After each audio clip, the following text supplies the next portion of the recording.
Roll up and listen to Incense and Ashtrays with Dewan B. Music for your soul.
Roll up and listen to Incense and Ashtrays. Oh yeah, that sounds better. That sounds better. Thank y'all. Oh, that's the wrong camera. There we go. That's the camera I want. There we go. Boom. We are here talking some music today. Have the legends of hip hop abandoned Black America? I started on this thought stream last night when I was doing my live Q&A. And I talked about it for a little bit. Then I said, you know what? I got to dedicate a whole show to this topic. Because this is a lot to talk about, you know?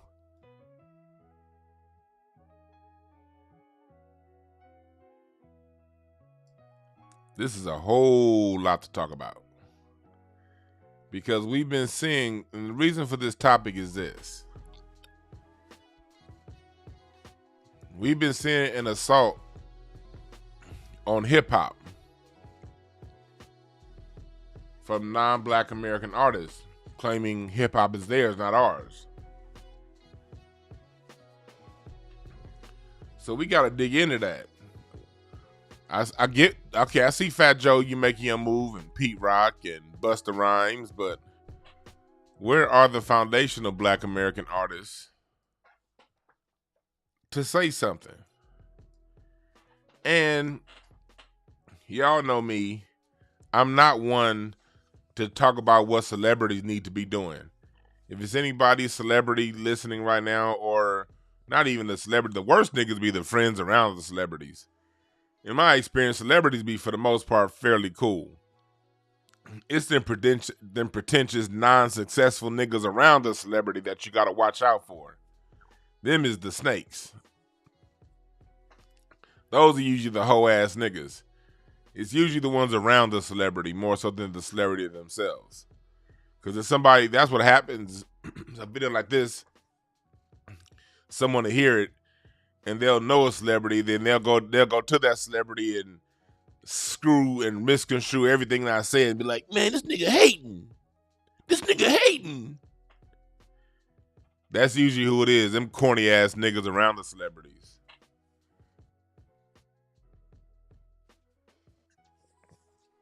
What's up, chat room? What's up, Tasha? What's up, Quan?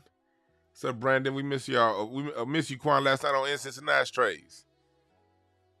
Yeah, but like, I'm bringing this up. Like, hip hop has taken a lot from Black culture, but what are they giving back?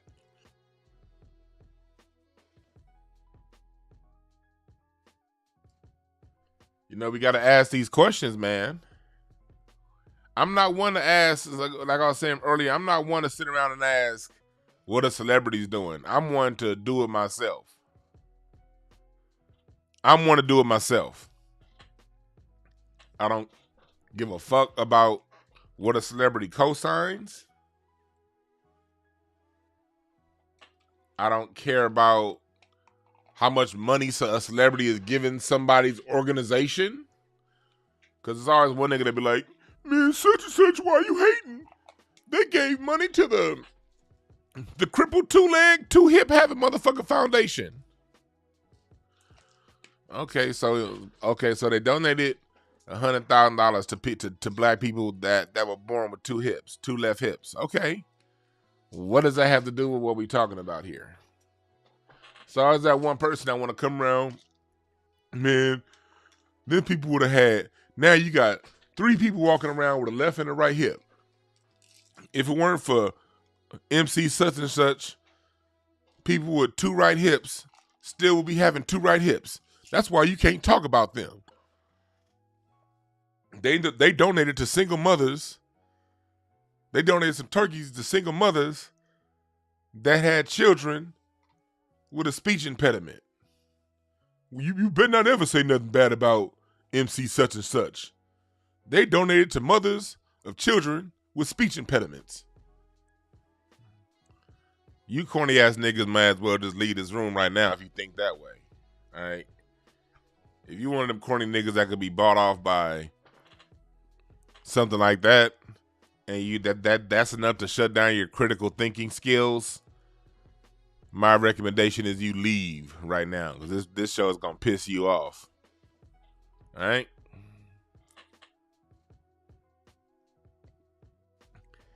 I'm not saying this to talk about what celebrities should and shouldn't do. What I'm talking about is this. This just comes down to a conversation of decency and respect. The legends of hip hop who were born with the right DNA to speak music through their blood, through their bloodline.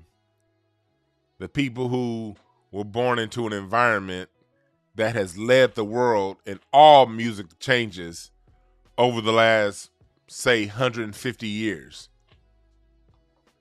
Every major change that shifted in world music has come out of the Black American from North America for well over 100 years, 150 years. Starting with the Fisk Jubilee singers of the 1860s. Yes, I went back that far. Yes, I did. Ragtime of the 1880s. Jazz of the 1920s, 30s, 40s, and 50s and 60s. The blues of the 1870s, 1890s, 1920s. The rock and roll of the 1950s. The R&B of the 1960s and 70s. The funk, the disco. The EDM, the house, the techno. It's all come from us. You were born with that blessed blood. I would think you would want to protect that culture since that culture is giving you so much. That's why I'm calling out the hip hop artists. Hip hop, especially legendary hip hop, the hip hop of the past and hip hop of the present. Hip hop doesn't have its own original soundtrack. You can't say, okay, hip hop beat is boom, boom, boom. Hip hop is a stew of all black music forms that come before it. You don't get your biggest hits in hip hop without samples of music of the 70s. You don't get your best hip hop without quoted lines from blaxploitation films. Shout out to Jay-Z. Oh, why you treat me like animal? You took that line from Eddie Murphy's Raw stand-up special.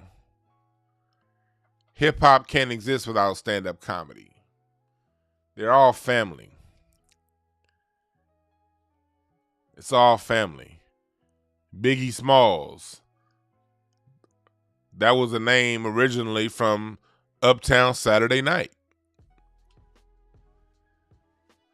Remember Biggie Smalls, the gangster Biggie Smalls in Uptown Saturday Night? Or was that, I get Uptown Saturday Night and the other one confused. That was Uptown Saturday Night with Biggie Smalls, yeah. You know,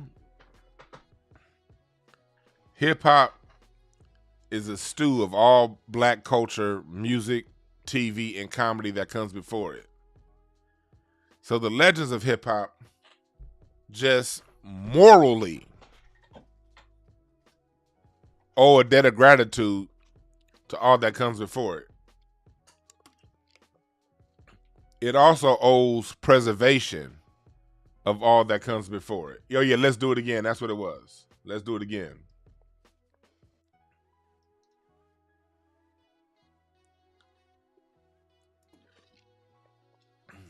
Everything from how hip hop dances, it has to thank the funk for that. For how hip hop dresses, it has to thank all black culture for that, because bebop, hip hop, jazz, swing, country, blues, delta, they all come with a form of dance. Everything hip hop is a child of all that comes before it through black American culture. But it seems like the legends of hip hop have taken and taken and taken without giving back the level that they've taken. This is a house cleaning program tonight, y'all. This morning. We could talk about these non-FBA people. We could talk about white folks. But sometimes we got to clean our own house and ask questions. And that's what this is about. This is a critical thinking broadcast I'm doing today. I want people to think. We don't give passes because somebody sold 100 million records. We don't give passes because you think this particular person's a god. That's your God, nigga, not mine. These are human beings. Are they gods as far as their ability to channel information from the ethers and distribute it to us in music form? Yes, and from that point of view, they're godly, they're godlike. From that point of view. But from a total point of view, they still some goddamn humans. They still human beings. They'll go back to being gods when they die. But while they're living here, we got to ask some critical questions. And if you're one of these cats that go around and you defend these artists you don't know, you part of the problem too. You got too many people out there running. You say one thing about a particular hip hop artist that they like. What do you mean? Man, they donated to the such and such cause and the such and such cause and you don't know nothing about OG such and such and such. You kind of niggas. This conversation ain't for you. You dig? All right? This conversation ain't for you.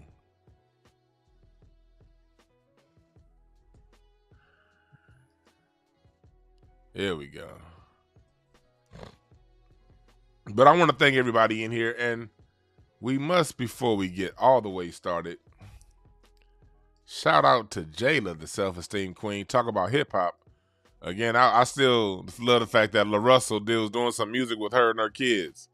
LaRussell, I like that young brother coming up. That rapper right there, he is the shit.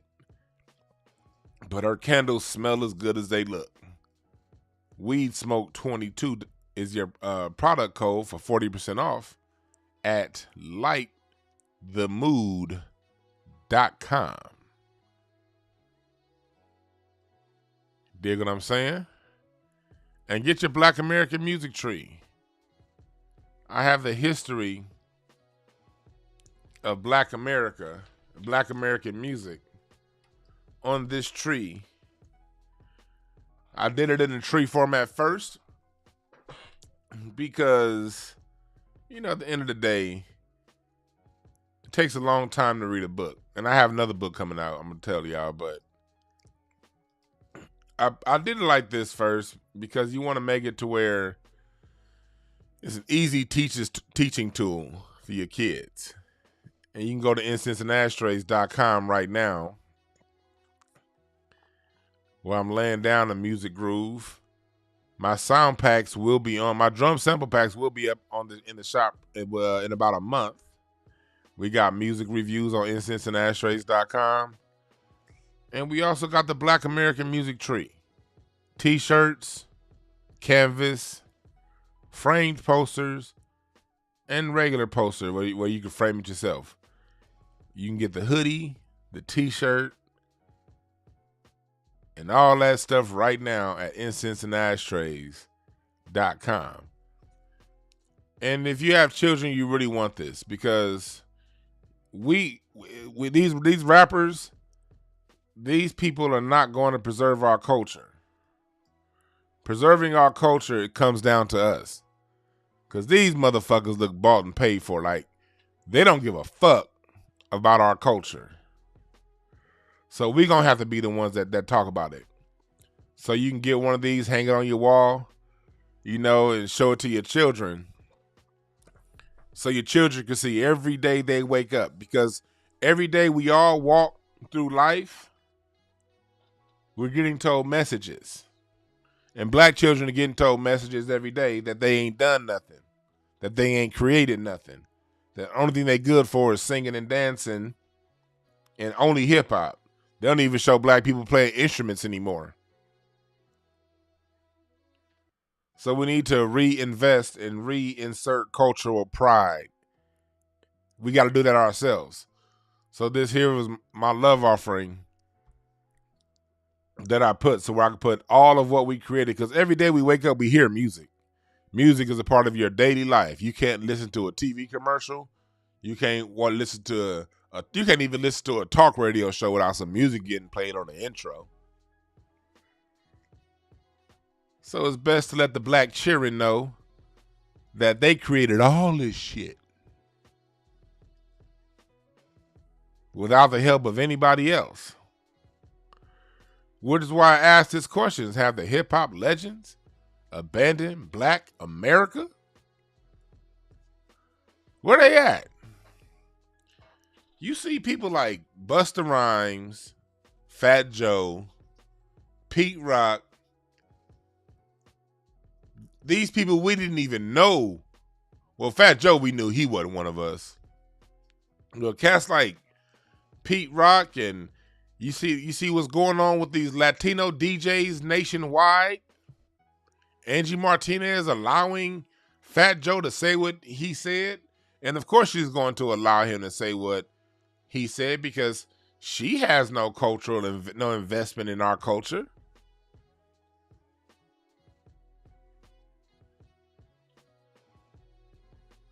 Ricky Francis says, I think these rappers are old school gatekeepers that got all that money. You know, okay, that's a good way.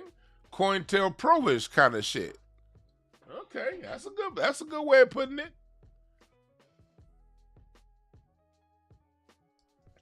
Because as we check these non-FBA artists and we as regular people are fighting the fight, they are coming at our culture with their best of their best. They're top level brass. This isn't just some people on Twitter saying hip hop is Jamaican. This is the absolute best Jamaican hip hop artists that we didn't even know was Jamaican coming out saying this. Where are the foundational Black American rappers to fight back? Here's my issue with this too.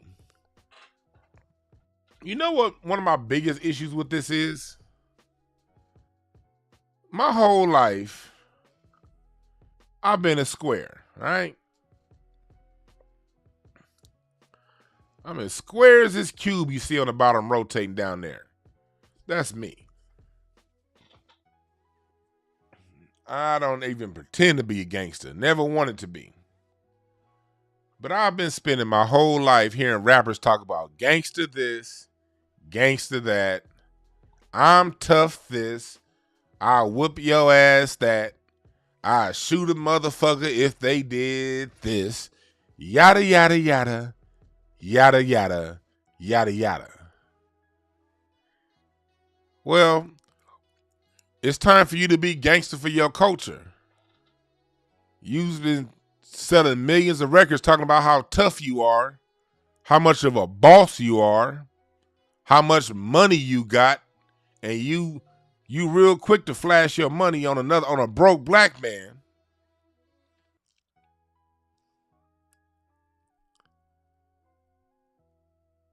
But now you see these people coming and laying claim to the culture your grandparents gave you. That's culture your mama gave you, nigga, when she took you to church. When your mama and grandmama took you to church and you heard that band playing. That's where you get your music from. And you know it. But you letting these motherfuckers take claim of it and you call yourself a gangster boss? Now I got an issue.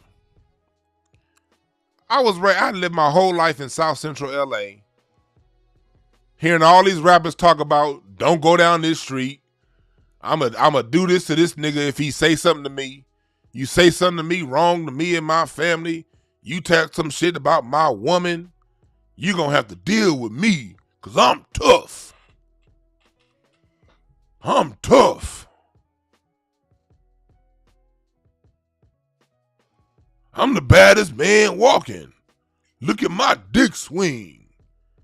Been having to hear all, you done degenerated our music. We used to have music about love and companionship and partnership and family. You done took those good ass orchestrated beats and songs and sampled the OJ's music. Sampled that good old Funkadelic. Sampled the Ohio Players and Smokey Robinson's music to say a whole bunch of gangster degenerate shit and be tough. I'm alpha male this, I'm alpha male that. And you, for the last year and a half, you've been having just a handful of non-black artists, non-black American artists, according to themselves, lay claim to your shit and you ain't done and said nothing about it. You niggas is fake. Now I'm starting to lose respect for a lot of you niggas. Because I had to grow up in that environment. I was a student of music. In 1993, 1996, I would have much rather preferred hearing good old R&B with live orchestrations and sounds of the 70s. As a matter of fact, I was listening to 70s music in 96, 97, because every time I turned on the radio, somebody had to play tough. And I had to go to school with a whole bunch of fake, tough, weird-ass niggas living in the Ladera Heights, acting like they gangsters because of what they heard on the radio, because of you niggas' influence. Got black people spending money all willy-nilly on material things because Diddy and Jay-Z said that's the thing to do.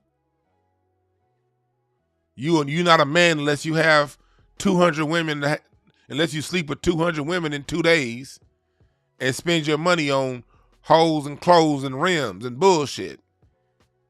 Y'all gave us those values using beats and music, sampling music from the 70s, channeling your inner blues spirit that was passed down to you through your bloodline to send us off to the degenerate ends.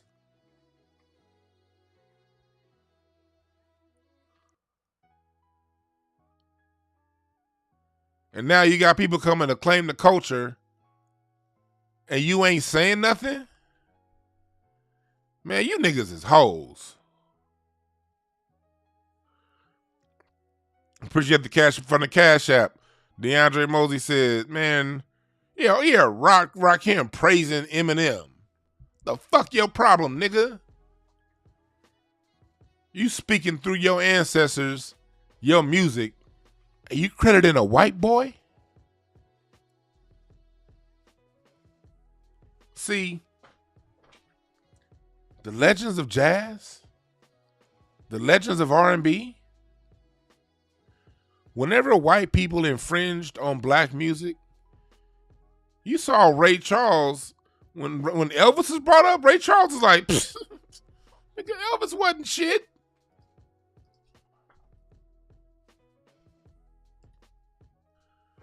Ray Charles laughed at Bob Costas.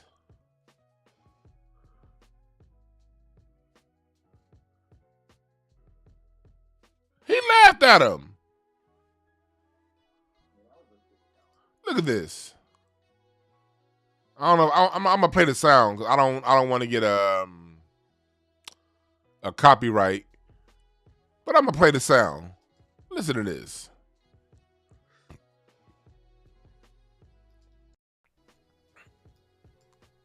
I mean, Elvis was a talented guy. Well, okay. Not necessarily. You know better than I. Yeah. Let me ask it differently. How good was Elvis? What Elvis did, he caused a lot of the populace, if you want to, and usually when people say populace, they usually mean white people, to start listening to a lot of music that normally they wouldn't have been listening to. And black people have been going out shaking their behind for centuries. And what the hell's unusual about that shaking the hips and stuff? And that's all Elvis was doing, was copying that. And he was doing our kind of music. That's black music. So what the hell am I supposed to get so excited about, man? He's the king and he's the... it's a piece of bunk. Sorry. Next question. Don't ask me no more about Elvis, because you've gotten enough trouble as it is. I think you covered it, though. I don't think a follow-up is necessary. Okay, all right. That's what our legends do. That's FBA culture right there.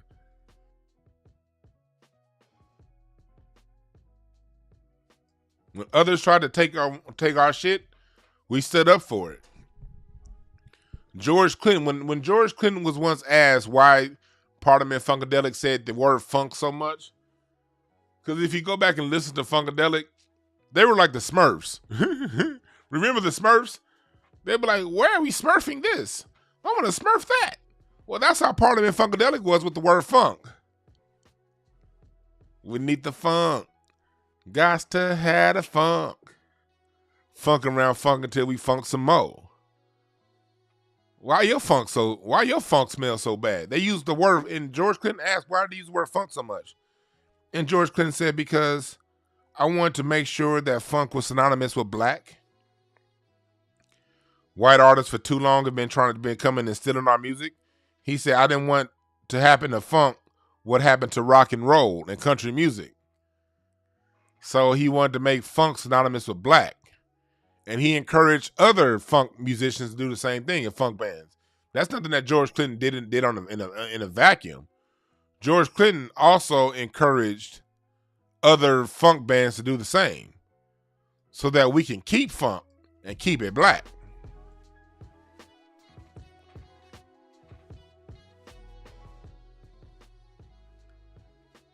But now what's happening is this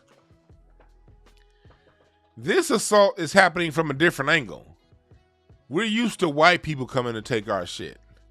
And for the most part, like when you listen to early Tupac, you know, he talked about, but Tupac is gone.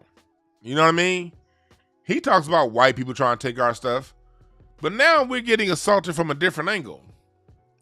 Now we're getting our culture assaulted from people who look like us and people who have been acting like they're our friends and on our side, these non-white people who we've been giving passes to. Now the assault is coming from that angle. And so far, the legends of hip hop have been quiet.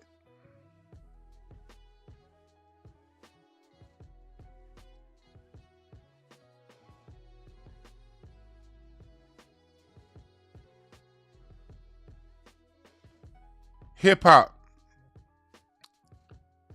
you've taken entirely too much from Black American culture to leave Black America on an island. This is one time I am calling out celebrities because I don't like calling out celebrities. They can kiss my ass generally. But you've benefited far too much for you niggas to allow these people from the Caribbean and Latin America and now Africa trying to claim shit that your parents, this isn't for you to give away. That's why I'm calling out the so-called hip-hop legends. You've been given a cultural inheritance that it's not on you. You don't have the right to give it away. You don't have the right to give it away. Out of all of the genres of music we've created leading up to hip-hop, hip-hop has been the roughest and the toughest, the meanest and the greenest. Hip-hop said, don't step on my toe or I'm gonna fuck you up. That's been the message of hip-hop. The message of hip-hop is, I'm the meanest, I'm the baddest. I got all the money. I'm a boss. Well, ain't none of you niggas acting like bosses right now. And I'm talking about not just the rappers. I'm talking about the producers. I'm talking about the beat makers, the DJs. I'm talking about the dancers. The record label on our management staff. The people who run, the black people who run different parts, the black DJs. This is a call for everybody. This ain't just the rappers. This is a call for all you foundational Black American niggas that profit off hip hop. What good is our fight to go out and pull up on Power 106? Shout out to Connie Collins. What good is it to pull up on them and demand that they bring in Black American DJs if you niggas just gonna go and interview with they DJs that they have anyway? Man, I want Power 106. to play my music, so I'm still gonna sit down with an interview with all, and I'm gonna look around. You niggas go into these radio stations, you see nothing but non-black people all behind the camera, all behind the board. You don't see black people nowhere. And you still sit down and interview with them. I ain't talking about the young ones coming up. I'm talking about the ones who already have their money. Okay, the hungry ones, the young ones, I'm not talking about. This is the one time, like, we always want to talk about the youngsters. I'm leaving the young ones out of this. I'm not totally leaving them out of it, because I expect you niggas to speak up for Black American culture too. So I'm not leaving you all the way out. But my focus is on the legends. The ones who already got their paper. The ones who already have 2 million Instagram subscribed followers. The ones who already have a publicist and a means to get heard on the radio or wherever else you want to get heard. I'm talking about you niggas.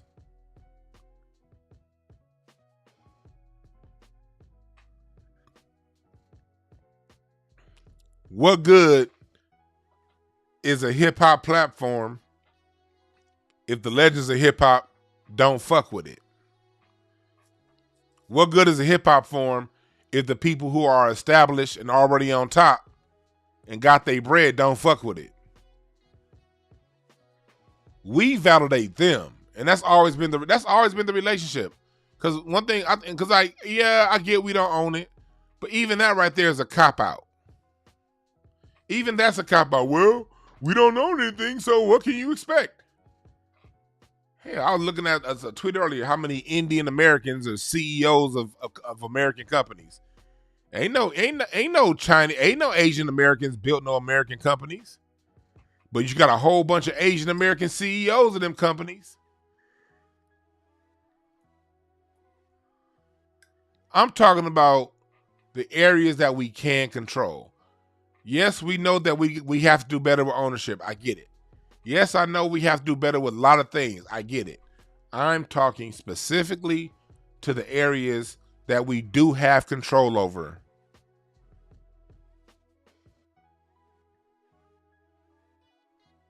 Why don't y'all call out these people who are vulturing off our culture?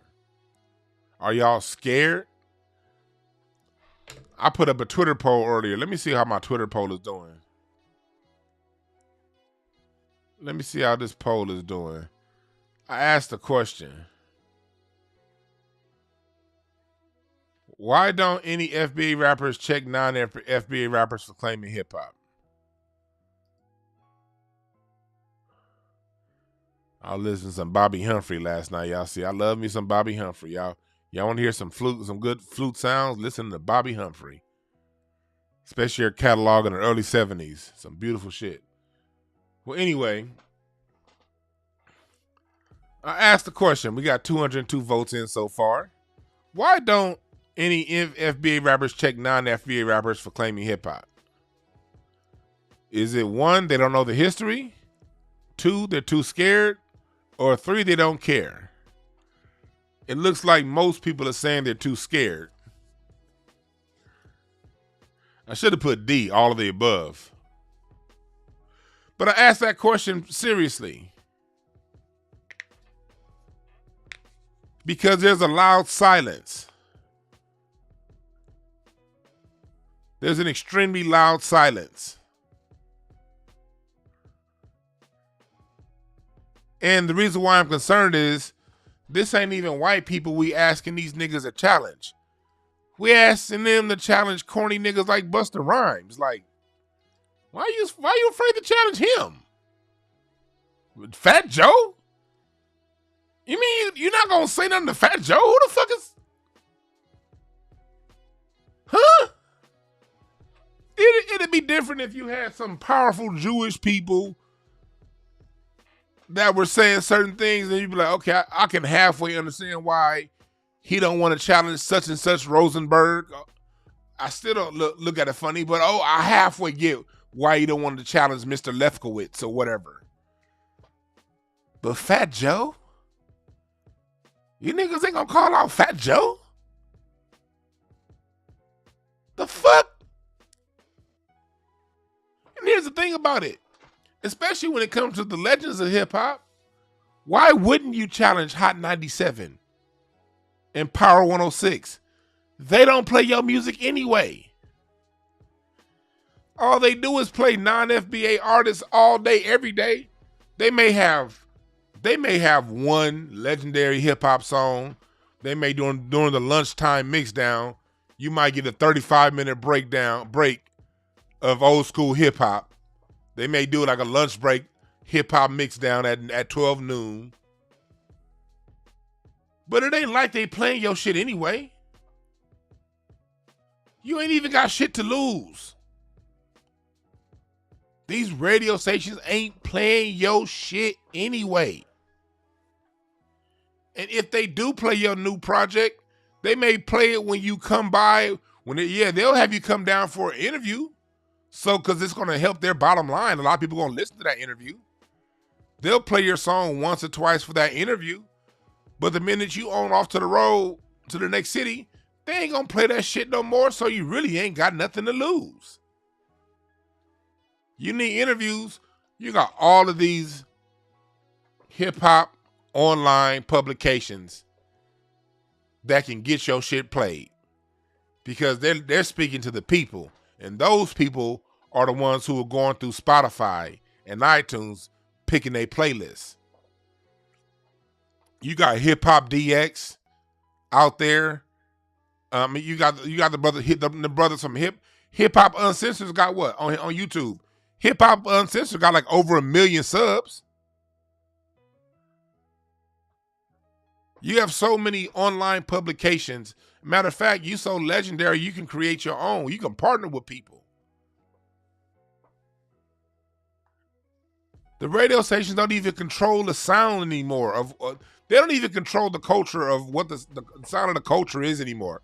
The radio stations are a relic, and you niggas are afraid to challenge relic old-ass radio stations and Fat Joe.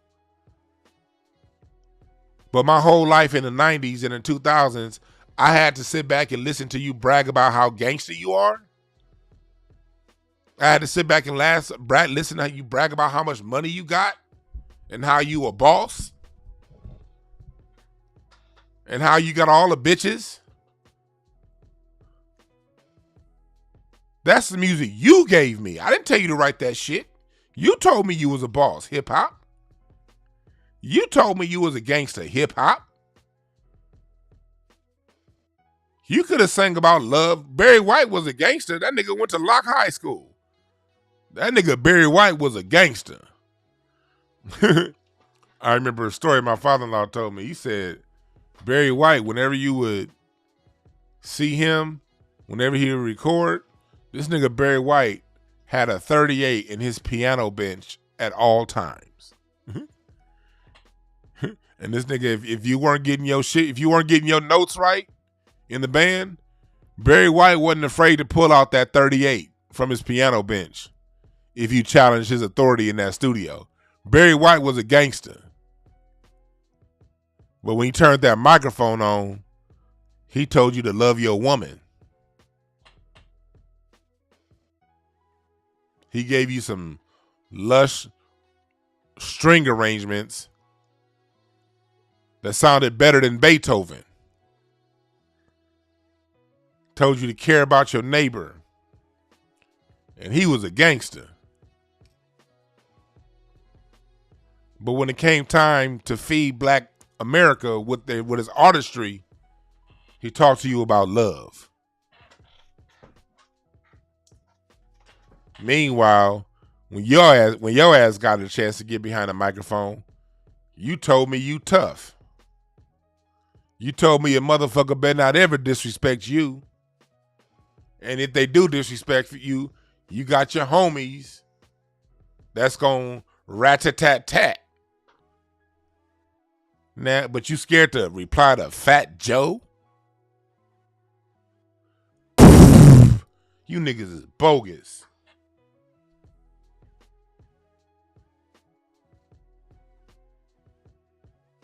You niggas is bogus. This nigga Smoke Spitter say Barry White was Suge Knight with a shag. See, that's why I don't be looking at the chat room. I may look at the chat room once every 10 minutes because you niggas is stupid in the chat room. Y'all be fucking up my train of thought. You niggas are stupid.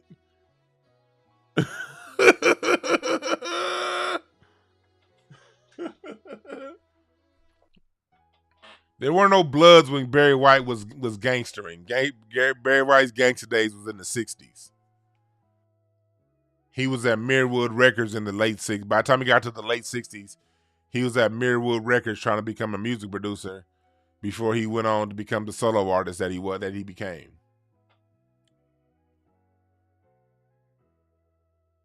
But I've had to listen to these gangster rappers my whole life talk about how tough they are. See, this has been my issue with hip-hop all along. Hip-hop has always tried to act like it's some new thing, separate. Hip-hop needs to reunite with Mama Blues and Daddy Jazz. Grandmama Blues and Granddaddy Jazz. Daddy Funk and Mama Disco.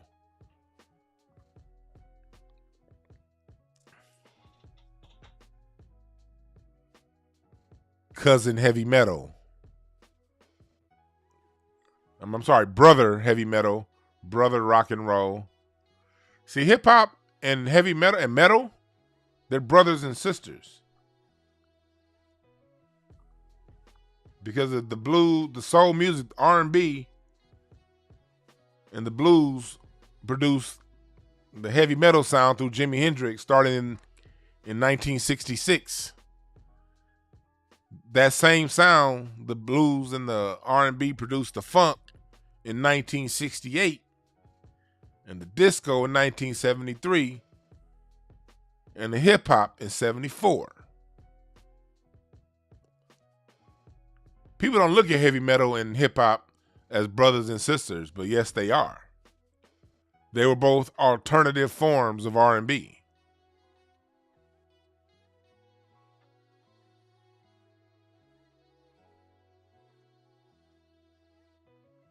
Heavy metal is the brother. That's why in the 80s, a lot of your metal, a lot of your rock music and hip hop concerts happened at the same venue. They were both offshoots. The mainstreamers stuck with the R&B sound. Or the rock, if they're black, if white, the rock and roll sound. That's what the mainstream stood. The people who were derivatives, the people who were the outcasts, the white ones gravitated towards metal, and the black ones gravitated towards hip hop. They still brothers and sisters.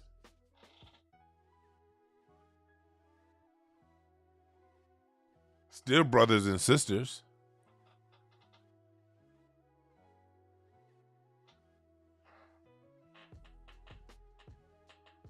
So, where you at, hip hop legends? I think this is a fair question. And again, this isn't me saying you guys should do anything that I'm not doing. No. I'm doing my work on keeping the culture. But I only got 12,000 YouTube subs. Y'all got millions. And the problem ain't other YouTubers on my level with 12,000 subs. No. The problem is Busta Rhymes, Fat Joe, Pete Rock, and their top of their community is speaking up for their community. The best of their community, and that show you how much the Latin community is lacking in hip hop. If Fat Joe's the best, Fat Joe is the best of the best when it comes to Latin hip hop. So that shows you how terrible Latin hip hop is. Because I will give him credit for being the best of the best when it comes to the Latin representation in hip hop. But it also shows you how horribly, terribly sorry Latin hip hop is if all you can say is Fat Joe is the best of the best. That mean that version of hip hop is pretty much non-existent if he your best. But Busta Rhymes is dope. I'm gonna give Busta Rhymes his credit. He a dope motherfucker. Busta Rhymes is a legend, certified. Pete Rock is a legend, certified. I'm not gonna take away Dougie Fresh, legend, certified. I'm not gonna take away their legendary status. I'm not. But I'm pointing out the fact that their legends are speaking up and lying for their culture. For every Busta Rhymes that comes out of Jamaica, we got 100 coming out of America.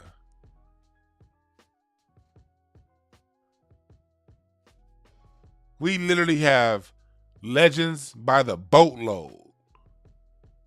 And we can't get not one rapper, not one producer, not one record label head, not one Black American media publication to step up for Black culture.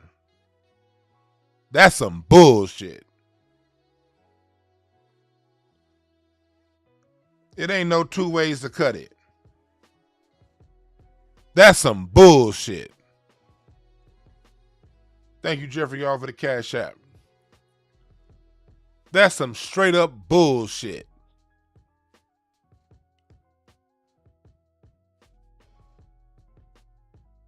We ought to be ashamed of ourselves. Not one. Kanye, you like talk? Kanye, you speak for the culture? Pharrell, Dr. Dre. Dr. Dre don't hardly ever say anything, but where you at?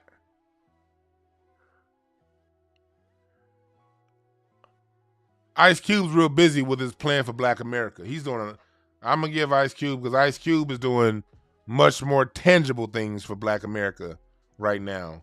So Ice Cube is doing God's work right now. Common, where you at? Snoop, where you at? And I love Snoop. Nas, where you at? Y'all took a lot from Black culture, man. All of y'all hits come from music y'all mothers played. Where you at? And the reason why I'm asking, because it comes down to respect, people. We know Jay-Z a coward. He ain't gonna. Jay-Z gonna say whatever the fuck Master tell him to say. We know that. That's why I didn't even bring Jay-Z ass name up. We know he gonna, whatever, he don't speak until Master say, okay, you can speak now. Jay-Z only says was Master certified.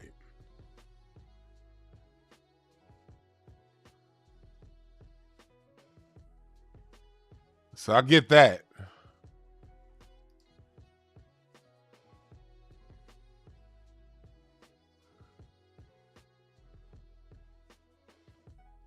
You know? Where the black publications? Where are the Black producers? Where y'all at?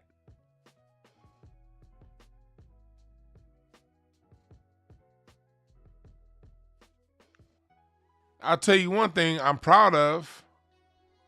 I'll tell you who I'm proud of. I'm proud of you.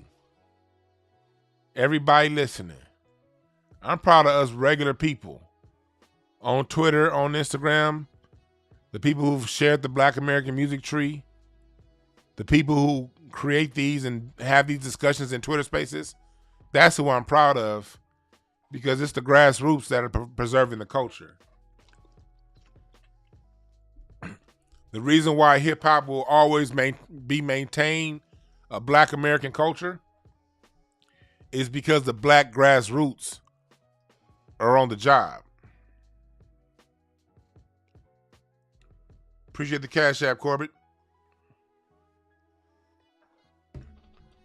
That's the reason why hip hop is going to maintain Black American culture. Is because of us. Because of our tweets. Because every time you cannot underestimate. See, people always want to minimize Twitter and minimize YouTube and, oh, you just on YouTube. Look, my channel is very small, but we have 287 people in here. Out of the 287 people in here, 250 are totally down with what's being said. About 30 or 32 of y'all, somebody hate listening. Y'all just about 30 or 40. It's about 20, 30 people in here that are listening just to find something wrong that I say. And they're going to listen to the replay and break it down and hope that I say something wrong so one day they can say, like, the one last time you said. But the other 95% of the people in here are agreeing with what's been going on. Those of you who are down with what's being said, you're going to tell somebody else who's going to tell somebody else who's going to tell somebody else. And we'll travel, and the message will travel the same way messages travel through the mycelium network of mushrooms and trees. Trees communicate underground through a mycelium network. And that's how we communicate with the internet. It's a whole bunch of us. None of us are tall as a big old tree. None of us have that profile. We all here on the ground, and each one teach one. And we spread the information. And it spreads like wildfire. And that's how the information is getting passed. And that's why we must continue to do it. So we already own our shit. I'm here to say salute to everybody in here. I'm here to say salute to the people, to us. People always want to talk about, well, black folks can't get together and we don't do this and we don't do that. Usually them we niggas are the main ones that ain't doing what the fuck they say everybody else ain't doing. We need to get together. Meanwhile, you ain't spoke to your own goddamn sister in 7 years because she left your church and still owe you $200. But you be the main one talking about something we need to get together.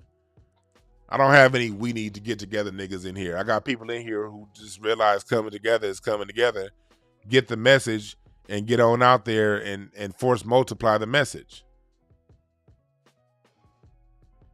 So we on point. But that's why I think that's why I see us as being in alignment when we can call out these blue check niggas, these people who've profited off us for the last 20, 30 years. We have the right to call them out. We've supported their careers with our dollars. We go to their concerts.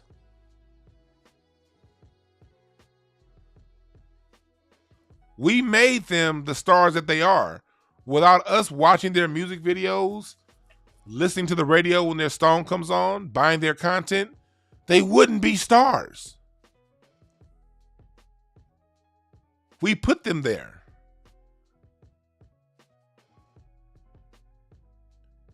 Yet we see people that we put there who we thought was down for the culture. Again, Busta Rhymes. And I'm going to keep calling their names out. Because as long as people talk like this, they shouldn't be comfortable around us. Pete Rock. Dougie Fresh. Dougie Fresh talking about something. He introduced the art of beatboxing. And the Fat Boys was around a year before his ass. Michael Jackson used to beatbox.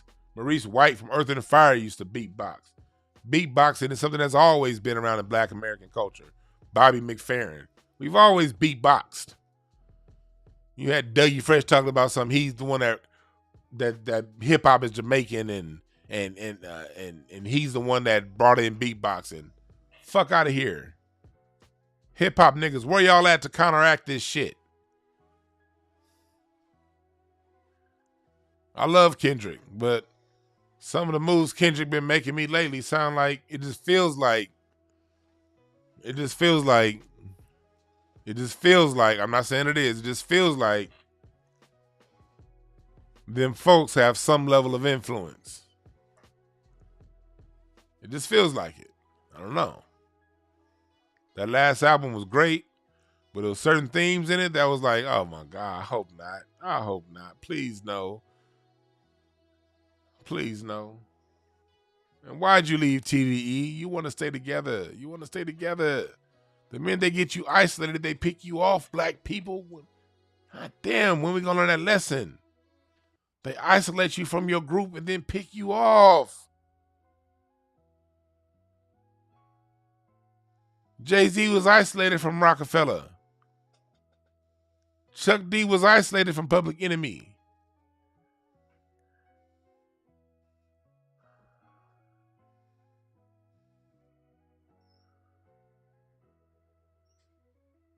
Hood News said he came out of the closet. Yo, hey man, son, we gotta hook up pretty soon and do that music. Shout out to Hood News in the chat room. We about to hook up and do we about to start doing some music projects where I'm about to really be breaking down some music history.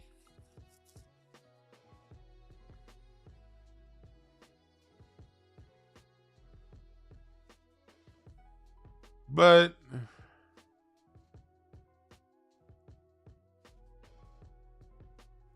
so you got to watch out, man. In that industry, see, the industry works as a group. Those people who don't have our talent that control the music distribution, they work overtime to find talented black people and isolate them from their crews.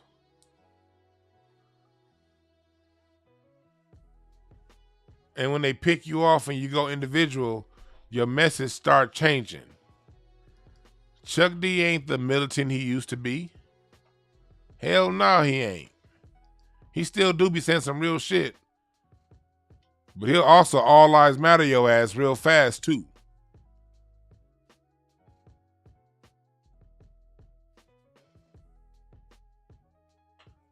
Again, this talk is about us as a family, black people.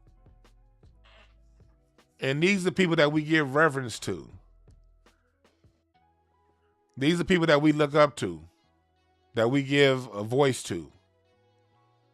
What has hip hop done for black America? We got to really ask this question. As far as the legends of hip hop, what has been their contribution back to black America? What have they sacrificed for us?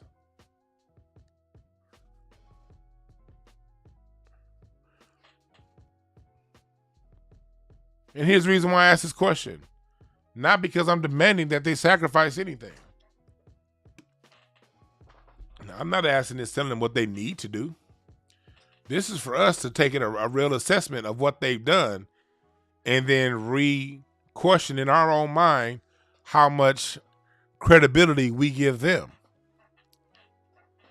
Why do we take these people so serious? Why do we take these entertainers and artists so serious? Why is their opinion on anything matter when they can be gangster towards other black people, but when it comes time to be gangster towards the system, they, all right now, you just be quiet now. Just don't, hush up. Hush up now, hush up.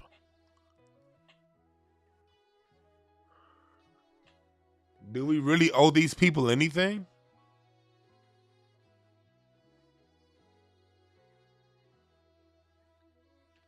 Do we owe these so-called legends of hip-hop anything? See, I preserve hip-hop for black Americans, for the children. Not for these crumb snatchers. Not for them. These niggas don't give a fuck about our cultural legacy. None. They don't give a fuck about a cultural nothing.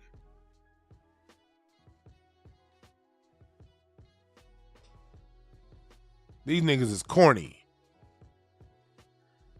I preserve the culture for the children. And not just for the children, for us, my peers. Not just the children. I preserve it for my peers. I'm 41 years old. It's a lot of people my age, because I grew up in the 90s. I'm the generation that's not supposed to know this. I'm the generation that's supposed to think hip hop is something separate and it has no cultural ties to funk and blues and ragtime and gospel. I'm supposed to be the victim of that. My generation, me. And there's a lot of us who are. I do this to spread the information for us because a lot of y'all got kids. And if I can impart some knowledge on a brother or a sister of mine that has children who are then going to pass that information down to their children, then I've done my job. If I can give some verifiable information that you can go and look up yourself so you can tell that I'm not bullshitting you, that's going to give you a sense of cultural pride, and then you're going to in turn turn that cultural pride and teach that to your children, we've won. Fuck these rappers.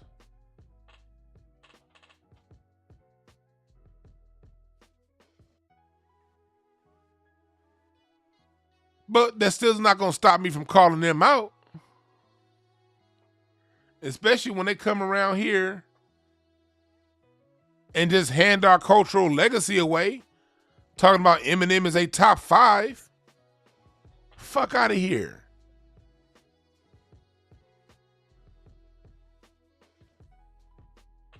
Talking about Eminem's a top, is a god.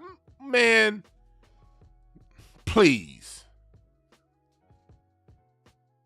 Rakim and a lot. That's why one thing I will say about Snoop. You saw them niggas that got mad at Snoop for saying basically Eminem is just whatever. So Snoop was like, man, I ain't about to put him.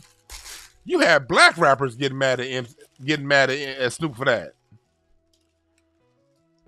Who Snoop think he is? Who does Snoop Dogg think he is? He ain't as good as Eminem. Snoop just hating. That's a lot of you corny ass niggas said. Man, Snoop just hating.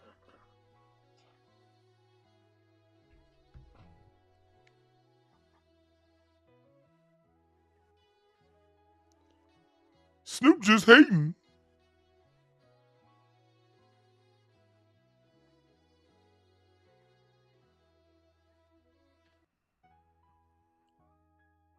Niggas is crazy.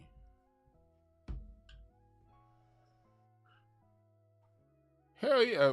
Americans say, yeah, hip-hop is a black American product, not just one city. Oh, you talking about, that guy Barry Smith just comes around here to troll. He just trolls. He's somebody who loves, he's a New Yorker that's into, all things New York. He don't give a shit about black people. He only care about New York. That brother just here to troll. I didn't even, y'all asked about the Game album. I heard about the Game's diss towards Eminem. I didn't hear it yet. Cause I don't know, no issues with the Game. I don't want to start no controversy because I know a lot of people who know the Game. I'm from LA. I don't know Game personally, but I do know a lot of his friends. But look at what Game is going through right now.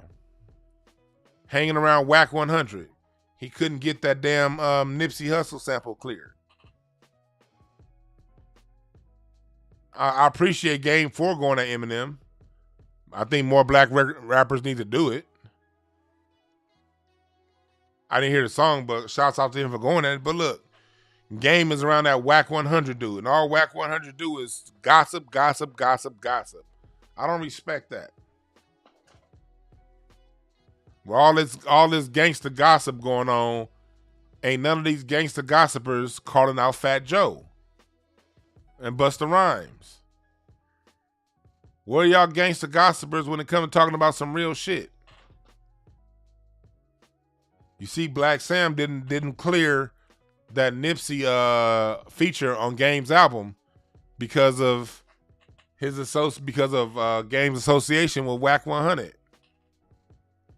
Gangster gossipers. Y'all don't know how fed up I am.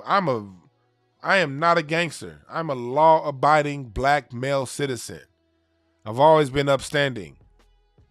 I've done, we all gonna break a law every now and again for something. But I'm not one of those people who's ever hurt nobody. I've never harmed nobody. I've never taken from people. I don't so much as have a writing ticket on my driving record. My record is pristine clean. And I'm not saying to say I'm better than anybody. I'm saying that to say that I've never even attempted to say or claim anything gangster. I don't like that lifestyle. I don't want it. That's a counterproductive lifestyle. It's a very harmful lifestyle. But I understand where it comes from.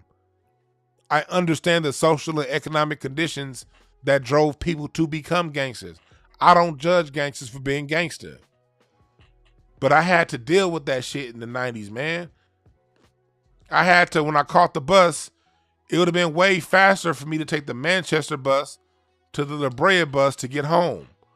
But I didn't do that because I had to give them gangsters at Inglewood High School who was jacking niggas for their shoes.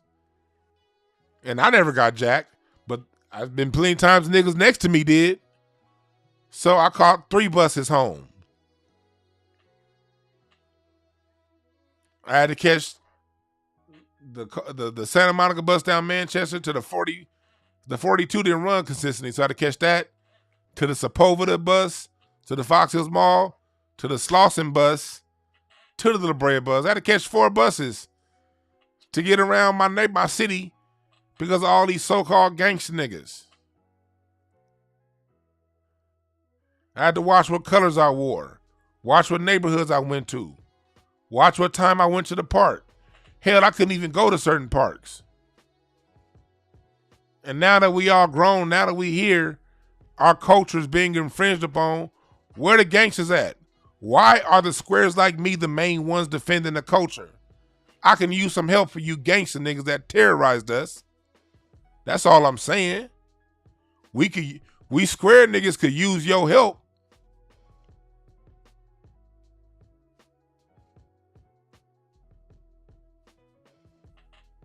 Y'all did a whole lot of taking. Hip hop, your music, influenced a whole lot of niggas to become gangsters in my city.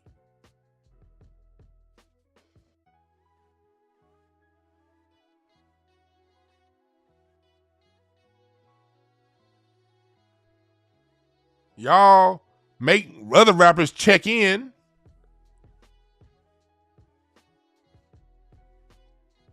Where are you basketball players that like acting like you gangster and tough? Where you niggas at? Steven Jackson, niggas that want to act like you fucking gang, going down to blocks to check in and show up on Instagram, giving fuel to that gangster lifestyle. We can use your gangster ass help, niggas. I'm not telling you not to be gangster. I'm not telling you you wrong for being gangster. I understand hip hop's influence. I understand America, the economic factors that went into that. I understand the conditions that led to you being a gangster. I get all of that.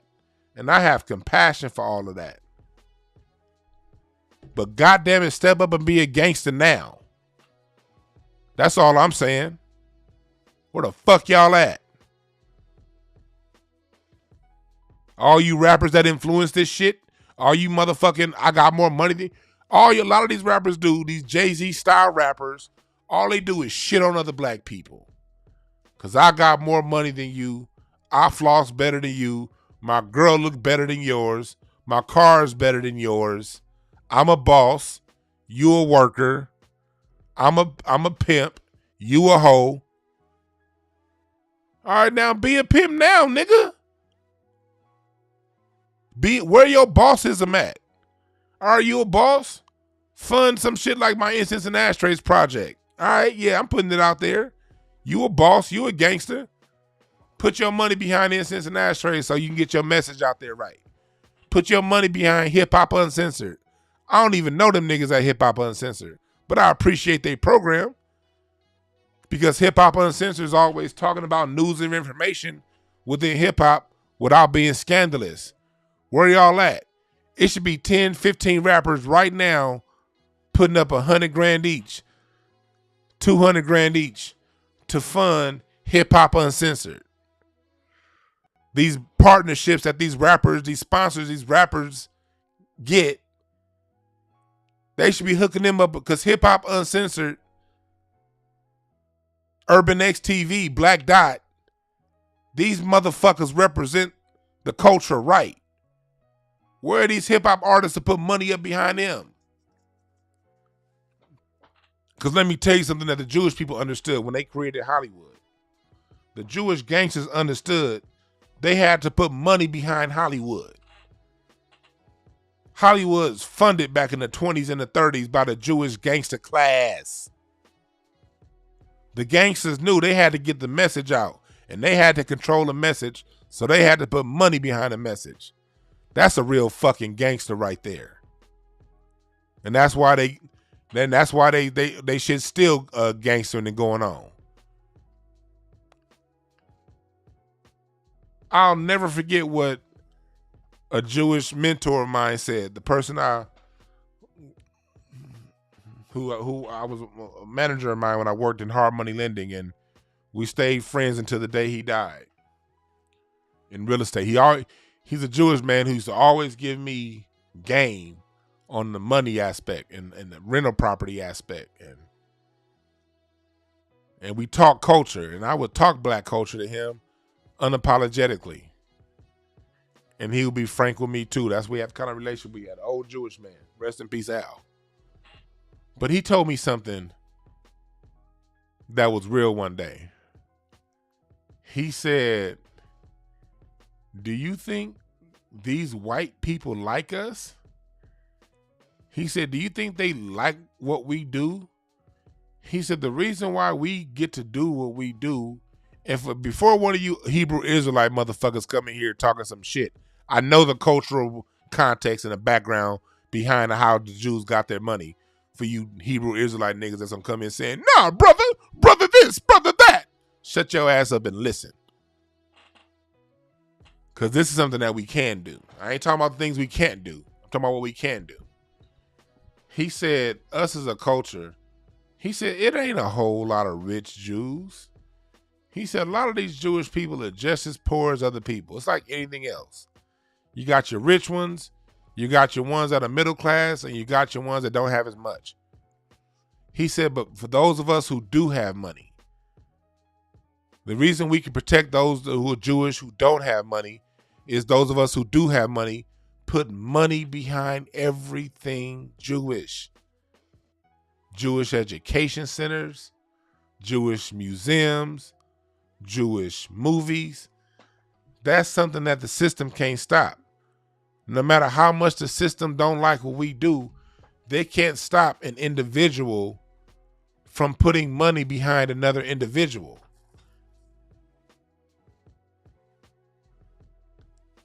They can't stop that. So I didn't realize how many poor Jews it was, or Jews that didn't have that much money. Me personally, I'd be driving down through Hancock Park. I'd be thinking like, goddamn, all these motherfuckers is rich. But then when I got into lending, you also saw some of them houses in Hancock Park, or some of them bigger houses they have. You have multiple families living in those houses. They ain't got it like we. It's a lot of them out there that ain't got it like we think they got it, which was an eye-opening thing to me. That was very eye-opening to me when he really broke down some of the stuff. He was just really telling me like a lot of these cats really don't have it like you think they have it. It's just those that do have it put money back into it. And if enough of us with those who do have it put enough money back to it, even the poorest Jew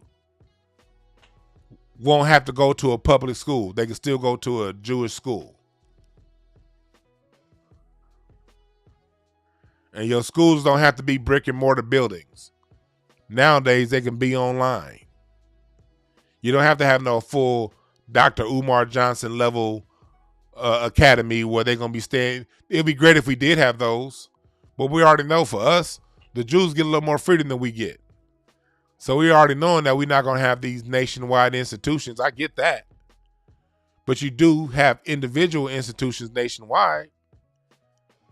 Some schools got 15 kids. Other schools got 30 kids. Some schools may have 150 kids.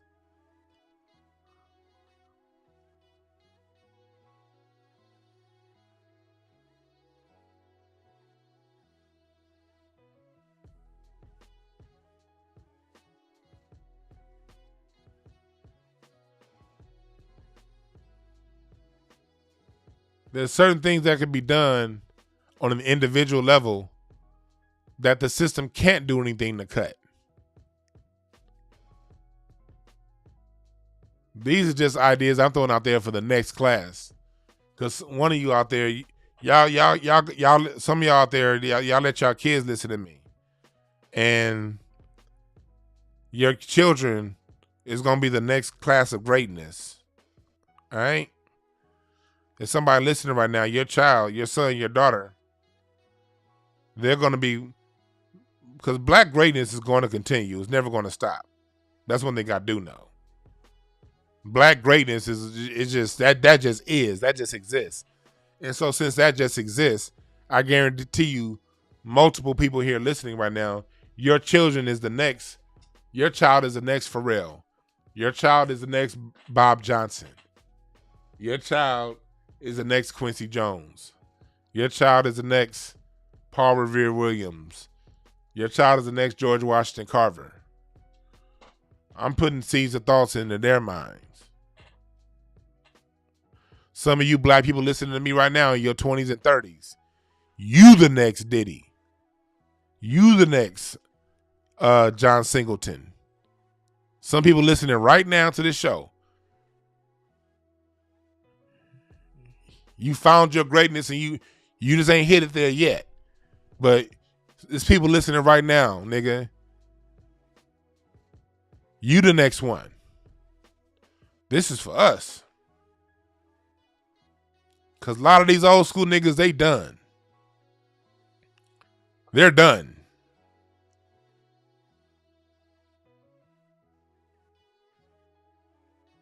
They're done.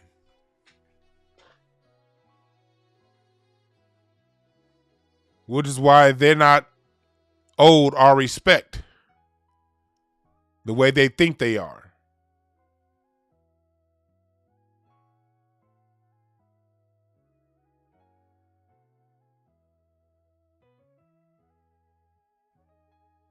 They're done.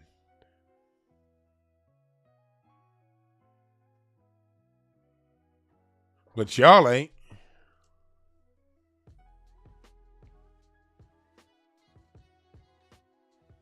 These are just thoughts. Where are these niggas at? I'm just especially disappointed because of what they promoted. I'm not here to say that all black artists from the past, whether it be jazz or funk or blues, I'm not saying those were the most militant people. Hell, they had a lot of coons and sellouts too. We have a lot of cooning and selling out in our history, and that's a problem. The difference is hip-hop has taken so much, and too much hip-hop has spread too much degeneracy for these people who spread that degeneracy to not want to pay it back forward, karmically. I'm like, you niggas spread a lot of gangster, and to me, I think the gangster is secondary. Hip-hop, to me, the biggest issue that the hip-hop spread to me, in my opinion, and this is my opinion, you can take it how you want to take it. But the biggest fault of hip-hop is the degeneracy in how we spend our money and talk to one another. Even more so than the gangsters. Spending the themes of the 2000s. Spend your money on bullshit and shit on other black people who don't have as much money as you. I got plenty of money. I got plenty of money. You broke. That right there has been some of the most crippling shit to our community. Nowadays, you got black people going around, grown-ass black people. Man, you can't question such and such. Look at how much money they got. You niggas sound like hoes. Man, when I get my money, I'm shitting on all these niggas. You niggas sound like hoes. Yeah, 90s too.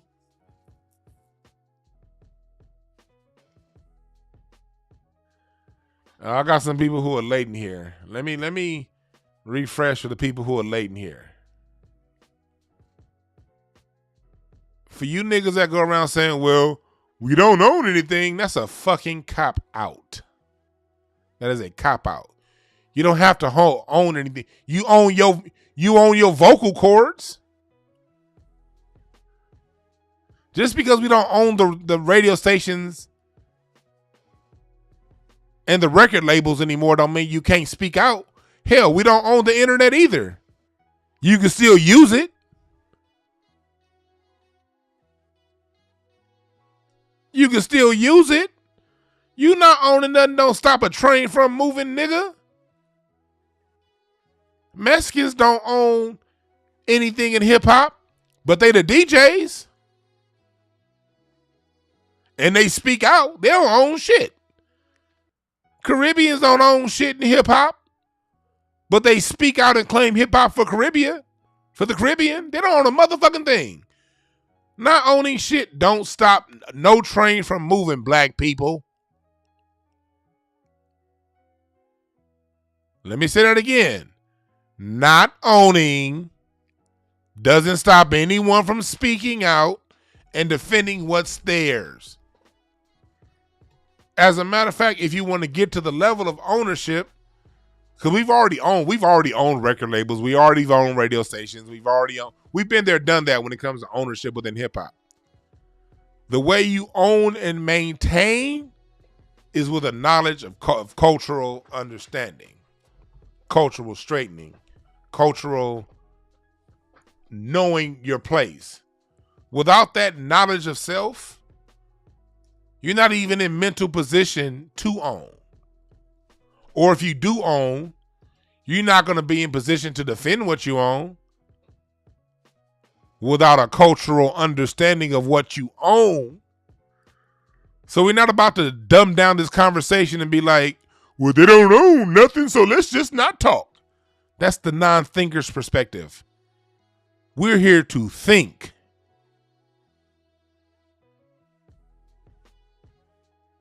We think over here. I don't own YouTube. That's not stopping me from using YouTube to project my voice and what I have to say to preserve Black American culture. I don't own YouTube. Fuck that mean? Am I supposed to just say, "Ooh, Diddy, well, I'm just gonna fall in line and do what Master tell me to do, because woe is me, I don't own it." Niggas be crying. And since I don't own it, I'm just gonna fall in line. I'm just gonna fall in line and do what Master say what Master do, because I don't own it. And woe is me for not owning it, so I'm just gonna shut up. Fuck out of here. That's another way of saying, hey, I'm a quitter. Hey, let's just quit. Since we don't own everything, let's just quit. Oh, we don't own it, so let's just quit. You ain't speaking my language, homie. We speak a different language, homie. This tweet by Ann Coulter was very interesting.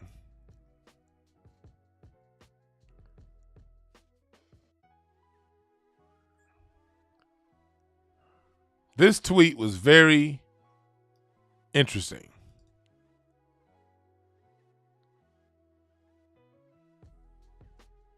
It says Google, the CEO, copy. Let's do that real quick. CEO of Google, paste.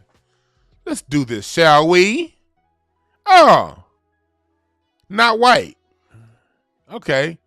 CEO of Microsoft, copy. Paste. Oh, not white again. I mean, not white again. Okay. Let me Google CEO of Adobe. Okay. All right. All right. Paste. Okay. Oh, not white. Huh. Let's just. Okay, I'm going. Okay, y'all might be saying I'm going in line. Let me just pick a random one from the bottom. Okay. Google. Let's see. What do you say, Google?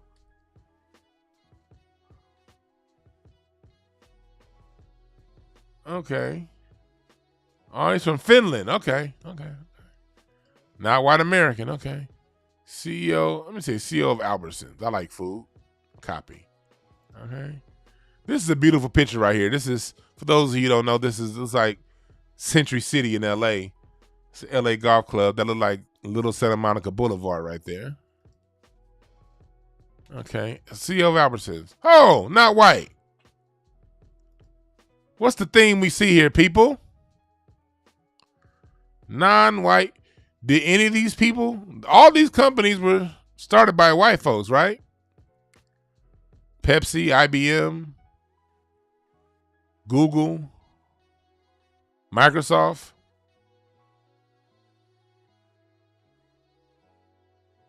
But they're being run by non-white people.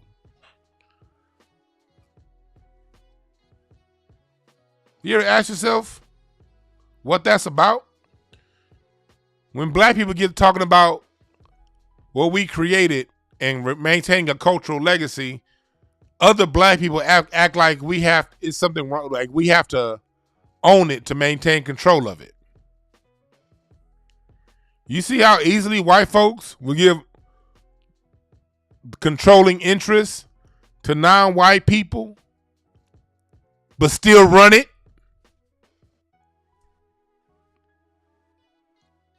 Niggas piss me off sometime. Just because you don't own Capitol Records don't mean you can't do your best to maintain control of it behind it. These Indian motherfuckers don't own none of this shit, but they running it.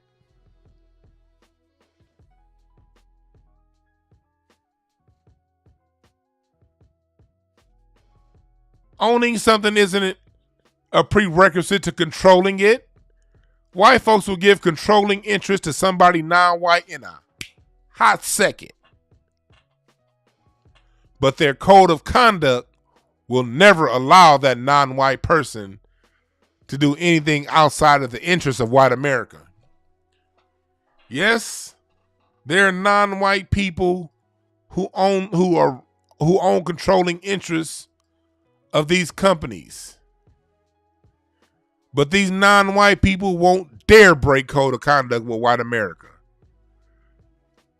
Because if this Vivek Shankaran guy, whatever, the CEO of Albertsons, if he gets rid of the mayonnaise and replaces it with curry, white America's gonna get his ass out of there faster than the motherfucker. Let this motherfucker, let this non-white American say Albertsons is no longer gonna carry mayonnaise. White America, pitch a bitch. You ain't gotta be the face of it to still have controlling interest. You have controlling interest to your code of conduct, people.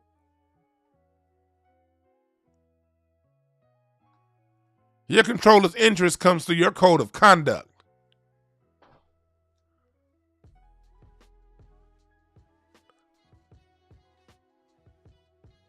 Let this Pakistani Indian motherfucker that is the CEO of Microsoft fire all the white workers and only exclusively hire Indians. He ain't gonna have a job 6 hours later because of the code of conduct.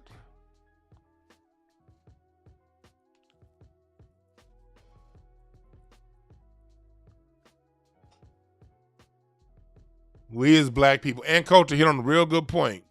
We fought for this shit.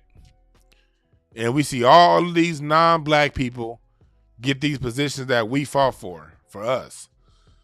We're supposed to be the generation, us millennials, we're supposed to be the ones that if anybody non-white is running these companies, they're supposed to be one of us for black people. We didn't get that because our forefathers, the baby boomers, didn't do a good job of protecting what the previous generation got for us.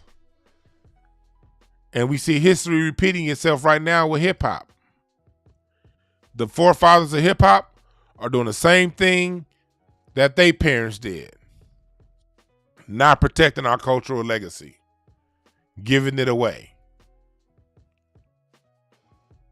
And then you got people on the sideline, well, we don't own it, so. Well, don't nobody else own the shit that they running now either. But they got that position.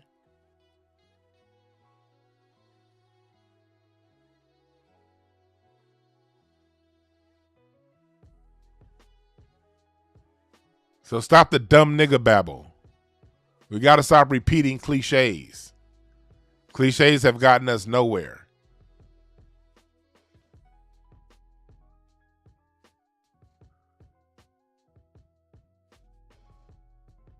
Cliches have gotten us nowhere. We have to protect our hip hop culture because the legends have obviously abandoned it. We could use their voice because they are the ones who benefited from it. But let's just tell the truth. They're done.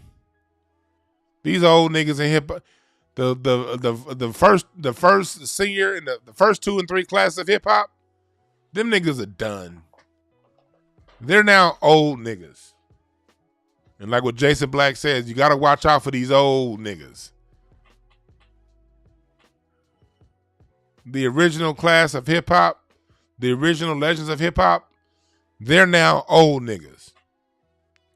They only care about their pockets, their radio spins, their streams, and they don't give a fuck about the overall good of black society.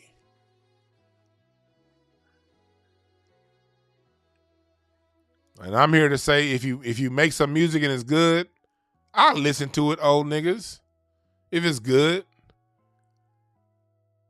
But we're at a time, black America's at a time right now where our culture is being infringed upon and is being erased, or they're attempting to erase our culture right in front of our eyes. And the people who benefited most from the culture are afraid to step up and say something about it. That's sad. That is extremely sad. And it's even more sad when y'all the niggas that spent y'all whole life trying to convince us that you bosses, that you gangster.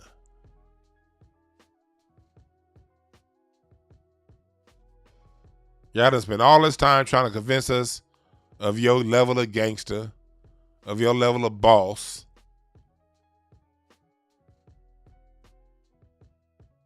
Meanwhile, you got cats like Fat Joe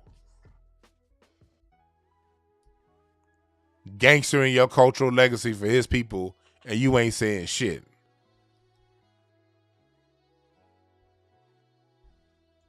That's some sad shit.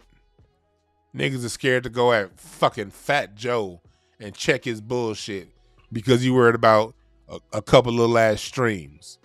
Or even worse yet, you don't even know the history. That's what makes it even worse. When people because people are saying they don't know the history, how you get into something and been in something for 30, 40 years and you never at one time in your life taken the time to find out where it comes from. That's even more sad and telling. I will take 1 or 2 calls, not many. So if you want to call in, call now. I want to hear your point of view. 323-744-7425. If you want to call in, make your comments short. Because I only want to be on here like another 5-10 minutes. So call in if you want.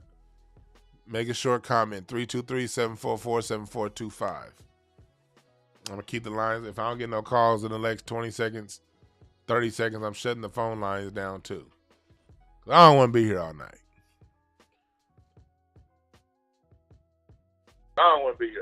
What's up, caller? What's your name? Where you calling from? Hey, Juan, this is Jason from New York. Jason from New York, can you turn me down in the background? Yeah, I got you. Yeah. My bad. Yes, sir. Yeah, Jake. Do you think that because we see all these genres, emerge and die, or quote unquote die, or go out of being trendy? Do you think hip hop's run has lasted too long? Yes. Why Yes. has it lasted so long? Because at this point, it's just devolving. At this point, it's not a genre that's really evolving like that. Do Partially. you think it's a zombie at this point? Let me answer. That's a great question you asked, brother. Here's the reason why I think it's lasted too long, and the reason why it's still around. Because one, they've completely taken music out of schools. Our children aren't learning music, and we used to at least have our own schools. And when we had our own schools, we taught music. And back then, Black America was much more involved in church. There's been a mass exodus from Black people from church over the last, especially 20 years. So the combination of us not being in church, because church is where we learn a lot of our music chops. The combination of us not being in church learning music chops, the schools taking away our music, and us not being involved hands-on with the instruments, that's pulled a lot of our talent pool away from innovation when they're only doing things off of a computer, because computer can only take what's already out there and layered, but it takes an actual musician to push something new forward. So that's one end of it. The other end is the over saturation and representation of our Black men in sports. We used to not care as much about sports. There used to be a diversity. Some Black people wanted to be athletes, some wanted to be engineers, some wanted to be musicians, some wanted to be. Now you have all these Black boys that they're gearing only towards sports. And the time that our Black youth could be spending on learning, in the past will be spending learning musicianship, they're caught up in sports. And so the distractions, and also the media has done a really good job of narrowing down Black greatness to just hip hop. There's not too much diversity that we're looking out towards. And so the combination of all those factors have kind of left us stagnant when it comes to our innovations in music. We do have innovations coming. Hip hop has evolved, and I do expect something new to spring out of Black America. And my prediction will be sometime within the next 10 years. Okay. What do you think it'll take for instruments to get back in schools? Because that seems to be the only place where you're at least forced to have an instrument in front of you. You better get that A. You better learn this guitar, or else you get to fail the class. The schools How are done. could we? School system's done for us. School system's done for us. They're all about pushing LGBTQ agendas. Black people have to get back. We have to do it ourselves. Parent to child. Parent to child. Parent to child. Parents, the same way parents do have, as much as parents try to abdicate the responsibility, parents do have control over the children in some ways, especially when they're young. You can put an instrument in front of that child's face when they're 6, 7, 8 years old. You can't wait till they're 19. They have their own mind. You know what I mean? But when they're young, Right. the parents have to constantly be putting instruments in front of these kids' faces. They may not like the piano, but they may like the guitar. They may put the guitar to the side, but they may like the drums. We got to do it. We got to emphasize it. We got to each one teach one. We got to do that as individuals. We got to put instruments back in front of our children's faces. But I got to answer this call, man. Thanks for those calls, those questions. Thank you, brother. Yeah. 714, call right back. I tried to answer your call the last 2 times, and it went. Call right back. The person that just finished calling, both times I tried to hit the button, a nigga was late. So call right back, 714. Well, anyway, there we go. What's up, caller? What's your name? Where you calling from? Brother Dwan, what's going on, brother? Yes, sir. Brother How's it Herc, going? man, Herc Owen. Hey, man, yeah, hey, look, I just wanted to let everybody know, in case they wasn't aware of it, we lost Brother Michael Henderson, the brother that put out the wide receiver. Yeah, the musician Michael Henderson, the bass player. The musician, yeah, Norman Connors. I gave him a shout out on In Cincinnati Strays when we lost him a few weeks ago. Oh, okay, great, wonderful. Yeah, in addition to that, bro, I also wanted to add that back in the day when you're doing the early hip hop days, like 79, 78, you had brothers like Curtis Blow, I don't know if he's that foundational Black American, but Africa Bambaataa, the Soul Sonic Force, those brothers were FBA, and they were some of the earliest brothers in the game, and a lot of people are not aware of that old school hip hop, and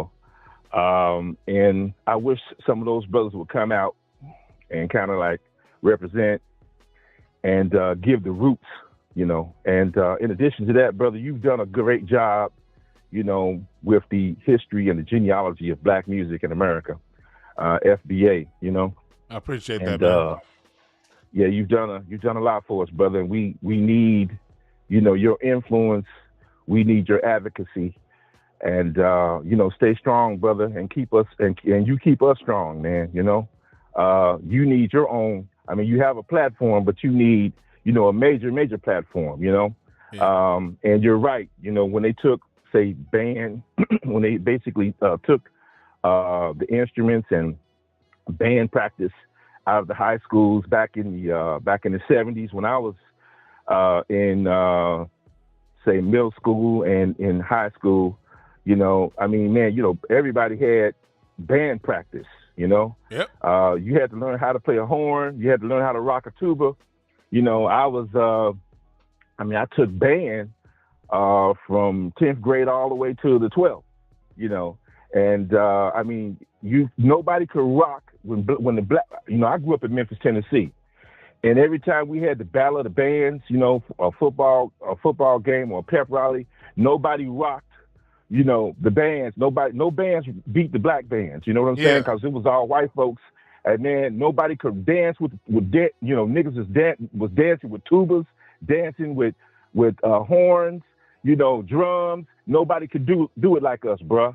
And that's facts on facts there. That's real. It's all facts. Nobody could do it like us. Exactly. So, and then white folks learned everything from us. They stole our swag when it came to dancing and rocking with them instruments and shit like that. You know what I'm saying? Only niggas did that.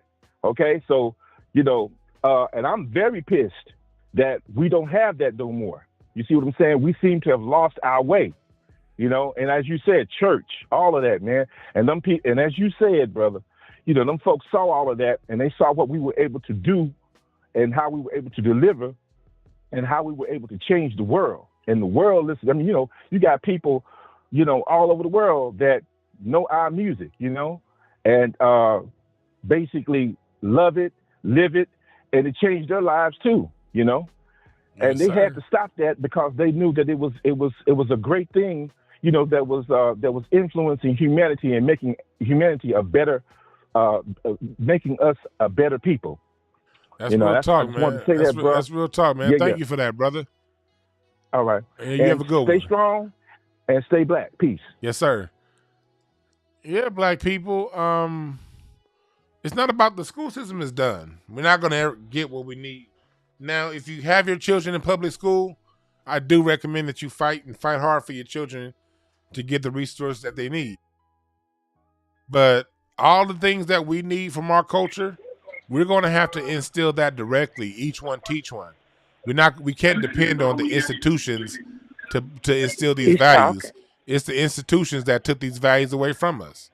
So we can't expect them to return it. We got to do it ourselves. What's up, caller? What's your name? Where you calling from? Hi, Devon B. This is Miriam. I'm calling from East St. Louis, Illinois. St. Louis, Illinois. What's on your mind? No, East St. Louis, Illinois. East St. Louis. St. Louis, that's Missouri. Yeah. Oh, yeah. Are you on the East St. Louis? Are you on the other side of that river? Yeah. Field niggas over house niggas, and we live off that life. My bad. My mistake. No, I'm sorry. Right here is where Tina Turner lived, right off on Tudor. My mom knew her, and her and Ike, my mom's deceased husband, played drums right before they went to California. Oh, that's dope. My dad knew that. That's fun, dope. My dad knew Argentina out here in L.A. Yeah, you know what I'm saying? And they always say she was from St. Louis. No, Tina came to St. Louis, laid her head there for maybe a week or two. They moved here. They moved here in East St. Louis, Illinois. We are known for great music and sports and things like that. We're a little city, but known. the Wonder Page, Red Fox, all of them used to come through here. And as well as Miles Davis, he was born in Alton, but at 2 years old, his family left Alton, Illinois, and moved to East St. Louis, Illinois. So I know some great music. And it's just a dang on disgrace, a real shame, like you said, that these so-called, I'm a gangster, I'm this and that. No, real gangsters make sure that their people and their family and their people, their society is protected. You don't let vultures come in and pick at the bones and take what's ours, take all the meaty pieces. And then these disrespectful-ass tethers always bragging about these half-ass, no rhythm at all, flat-back-ass white folk, and then these damn tethers, they just plain disrespectful. I don't play it. I crack their damn heads. I give them a whole history lesson before God. I'll snatch your soul. I'm not the one for that. And I know for a fact that, you know, we are the gatekeepers of our culture. We got every goddamn right because everybody else does it with them. They would never. They're singers and actors and what have you. Could be straight garbage, but they'll never say you are better than one of theirs. Yes. And what the hell is wrong with these old soft ass niggas? They got their little money and their little titles, and I don't know, I can't say nothing. Yes, boss. I'ma just pass this over to this disrespectful, undeserving, you know, creep. And then they got all these flat ass white chicks coming out doing all this disrespectful, this Rainy Ray bitch, that this Tether Lisa Ray sit up here and Lisa Ray sit up there and brought out. You know, just a damn disgrace. And the Jennifer filth Lopez and the disgust. Yeah, that old tied pass around asshole. She never had talent. And she ain't got that much of an ass in a figure either. They need to stop blowing these bitches' heads up. P. Diddy gave her life. Yep. Yes, so they he did. need to stop it. Once she used the nigga, she ain't never looked back to black. She stayed with her own kind or the old white boy. But the bitch doing bad because she went back to an alcoholic. You dropped nothing but real we ain't points. got time for their foolishness, for sure. Because, you know, I keep it real. And that's one thing about us down here in East St. Louis, Illinois. We are known as real laid-back folk, and we keep it real. We will whoop asses. We known for that, too. But we don't bother nobody. When you come in our home, in our area, we treat you with respect. But if you on that dumb shit, it might be your neck get checked or your life. So it depends on you and what area you go in. But other than that, we're very grateful. Homegrown, grassroots is us. It's all of us in the grassroots. We always dictate what our culture is. We the ones put people on or off. We tired of all these damn industry babies, all of these behind the mic ass giving, you know, passing them all this glory and this, and they can build up who they want to and tell us that's who the hell we like. I ain't gotta like nothing. I ain't never gotta turn on a damn clear channel radio in all my days. I select my music. I'm very eclectic. And we gave birth to all music. You know what I'm saying? To damn near every genre on this planet. You better believe somebody black or somebody with some type of indigenous roots that is black done created it. It ain't shit new under the sun because we are the ones under the sun. We bring that light. That is all real talk. Thank you for that, sister. You are more than welcome. Thank you, baby. And keep doing what you do, brother. I appreciate it. All right, you too. Yeah, that's the thing. Like, y'all, we done have to deal with gangster this. I got more money than you that. And you Nick, that's the part that's the reason why I'm having today's show.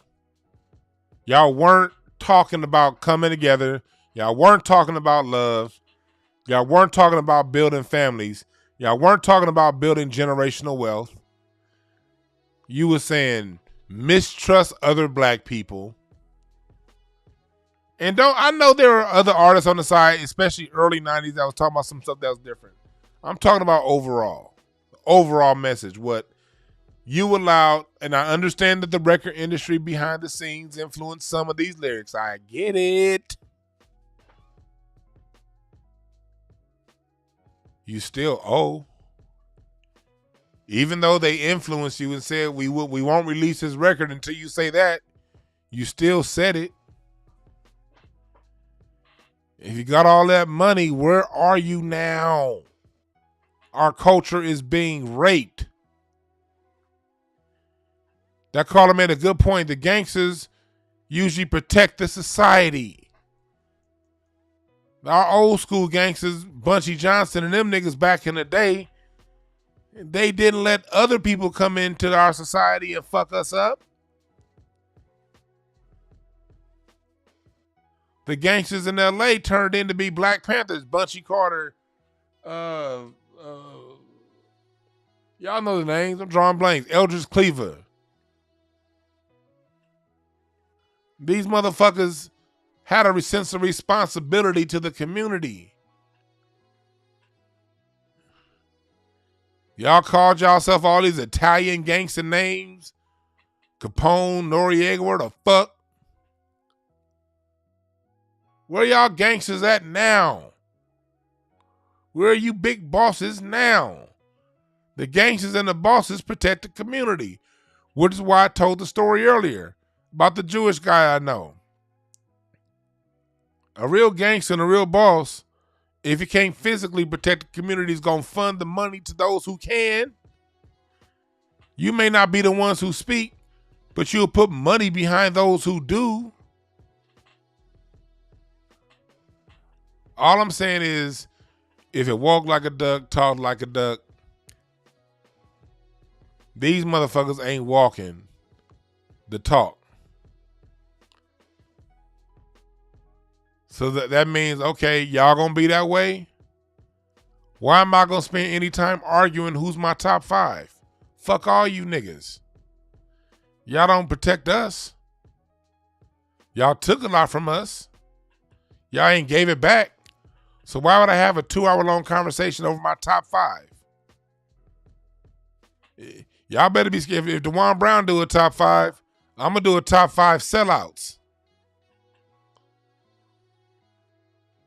That's what my top 5 gonna be. Who the top 5 sellouts in hip hop?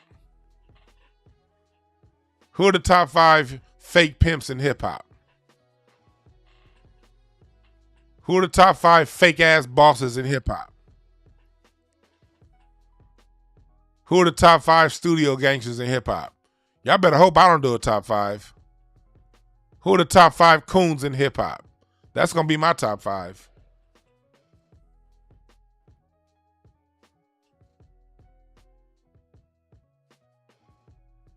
Who are the top 5 weasels in hip hop?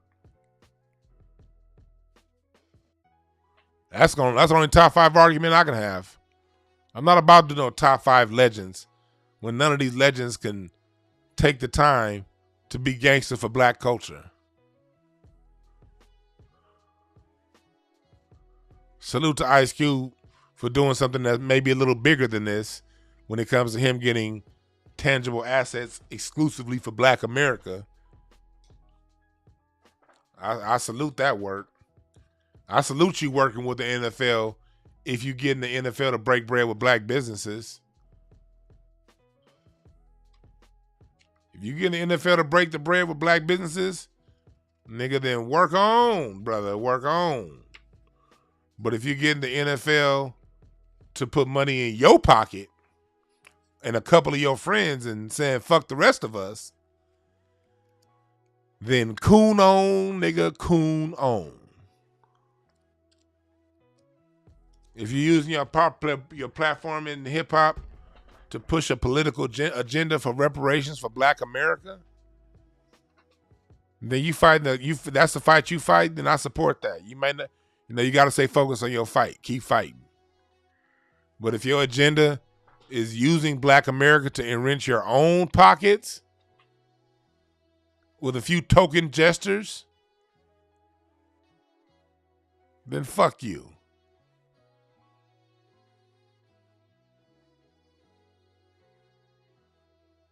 That's the way I see it. You just another nigga that do music to me.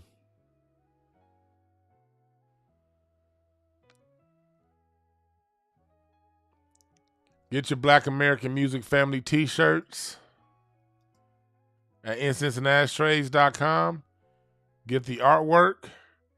You click on the t-shirt. You pick a color. You pick a size.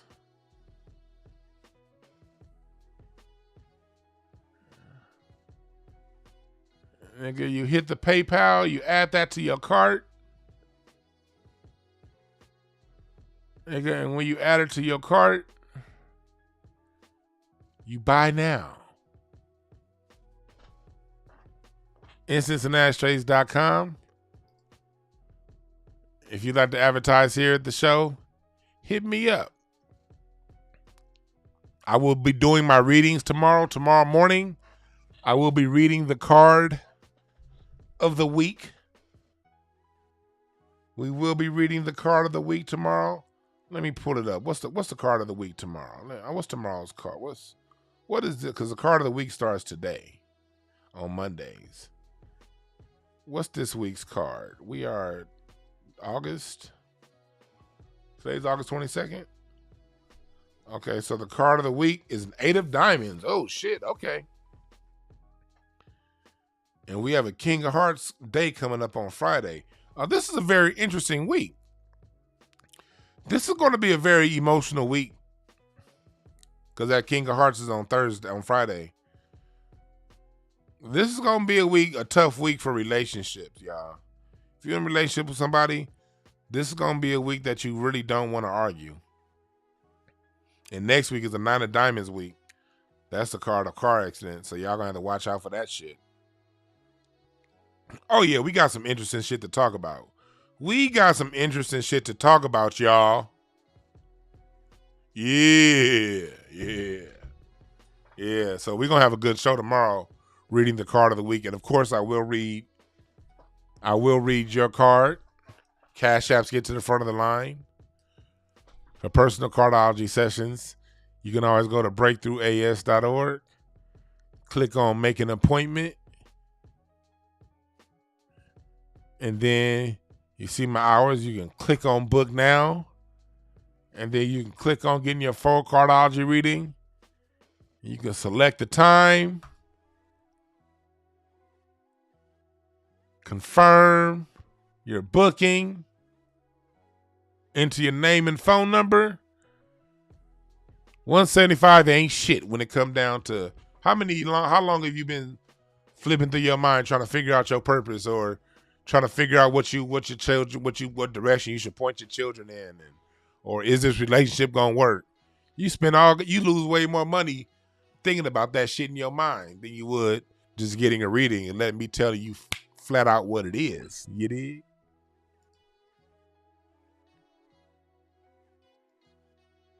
But I thank y'all for listening.